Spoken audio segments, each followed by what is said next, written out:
despite when some people might think, these are American citizens. Yeah. They're us. Yeah. So without further ado, I'd like to bring on our friend, Governor Rosselló of the great island of Puerto Rico.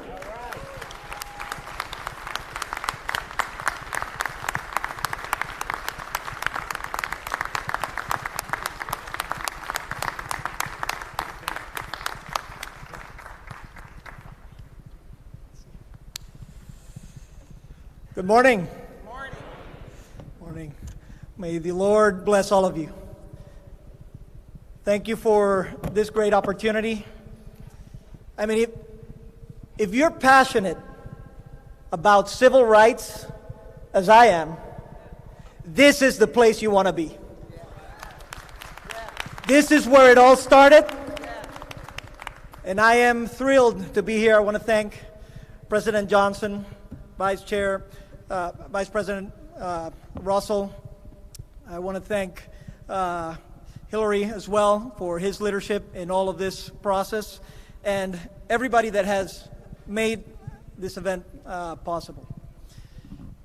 I want to start by telling you a story about one of the founding fathers, one of the forefathers of Puerto Rico. His name was Jose Barbosa. Jose Barbosa was born in the 1800s, a man of not very many resources. He was of African descent, came to Puerto Rico, and started developing into one of the premier leaders of our island. But it wasn't without obstacles, as you know. He wanted to become a medical doctor, and he had all of the credentials to do it. So he got accepted into the University of Michigan as one of the first in Puerto Rico to do so. Now, why did he have to go to the University of Michigan? Because he was not accepted in the University of Puerto Rico, where he came from, because of the color of his skin. He had to come to Michigan as a black Puerto Rican and teach everybody what he could do. He became the valedictorian there.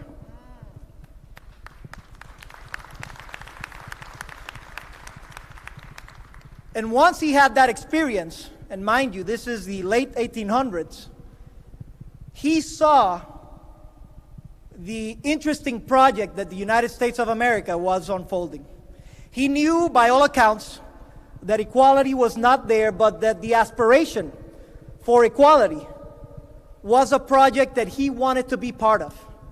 That man, whom we celebrate 161 years next week, is one of our forefathers and is the father of the statehood movement in Puerto Rico.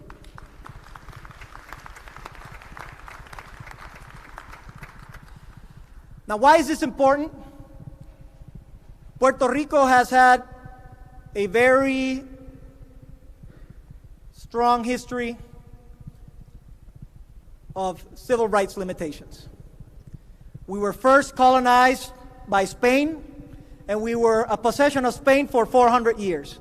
In the Hispanic American War, Puerto Rico was passed to the United States, and then a couple of years afterwards, we were granted U.S. citizenship. With that U.S. citizenship, our men and women fought side by side in all of the wars, having Puerto Rico have the highest per capita rate of military personnel in all of the United States compared to other states. We have battled, but unfortunately, we still don't have equal rights. The people of Puerto Rico, the U.S. citizens of Puerto Rico, cannot vote for our president and our commander-in-chief.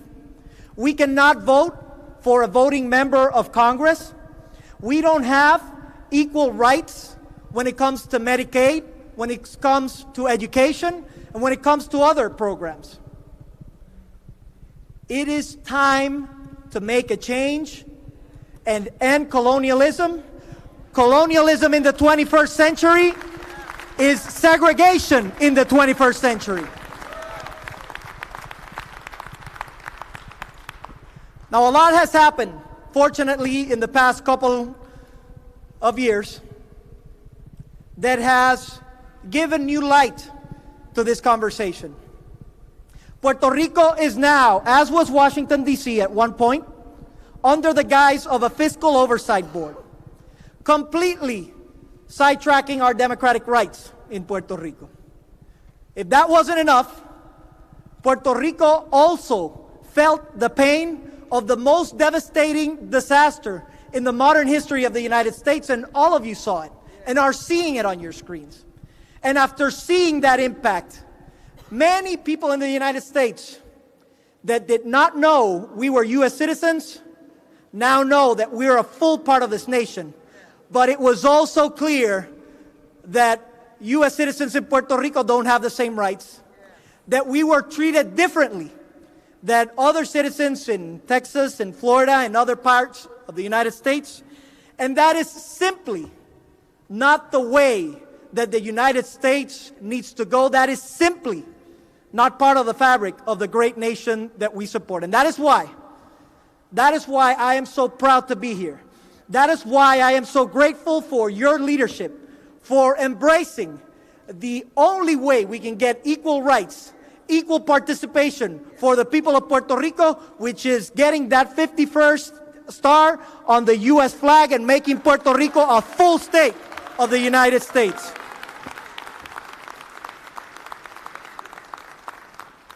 And we need to do it because there's a lot of issues connected here.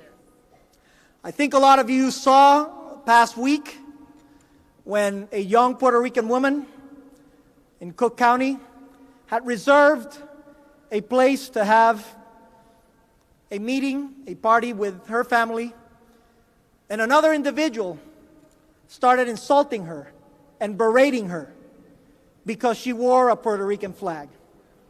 This all happened in front of police officers that did not stand up to that sort of bigotry that is not part of what we've been fighting for the past centuries. And this is exactly the type of hate we need to change. This is exactly why I support the slogan, the mantra here in this convention, where we need to end hate, and we need to go out and vote to end that hate.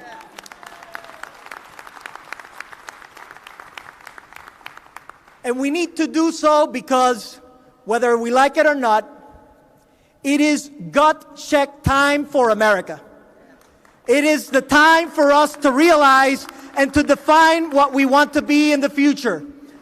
Do we want to be the standard bearer of democracy in the world? Or do we want to have hiccups in our own backyard, where 3.5 million U.S. citizens have chosen not once but twice in the past 5 years they want to become a state, and nothing has happened?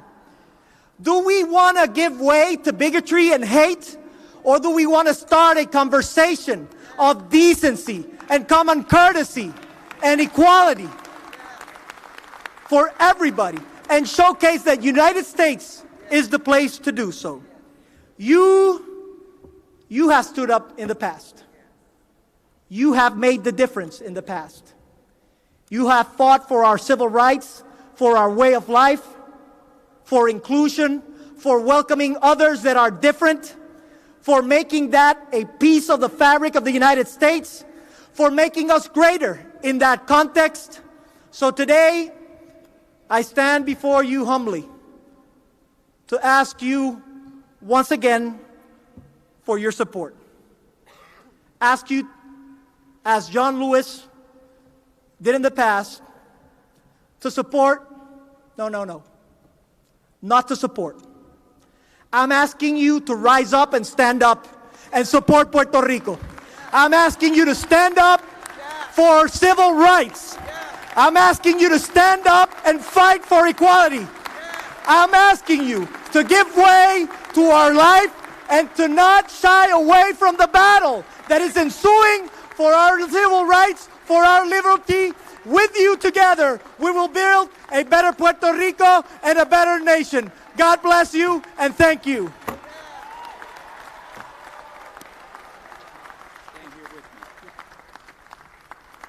Now that you're standing up, I believe, but I could be wrong, that the packet of emergency resolutions has been passed among you. Okay, some of you who are late coming in don't have the packet. I understand that. And I'm going to beg your indulgence.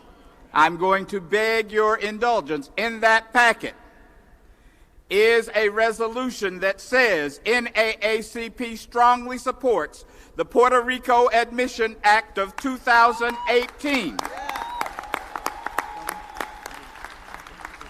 The resolve reads, therefore be it resolved that the NAACP reaffirm its strong support for Puerto Rican statehood as affirmed by the Puerto Rican people in their June 2017 plebiscite and as stated in the association's 2017 emergency resolution. And be it further resolved that the NAACP strongly supports passage of the Puerto Rican Admission Act, H.R. 6246, in the 115th Congress. And be it finally resolved that the NAACP call upon all of its units and members to become educated about the history and diversity of the Puerto Rican people, the vast majority of whom are U.S. citizens, as well as the challenges they currently face, most recently in the light of the slow and inadequate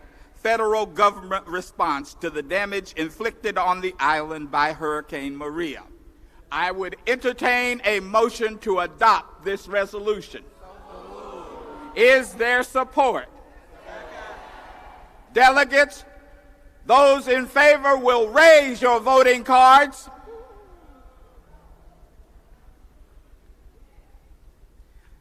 Thank you. Those opposed, raise your voting card. Ladies and gentlemen, let us confirm to the governor of Puerto Rico that the NAACP strongly affirms the position that Puerto Rico should gain statehood immediately. Yes.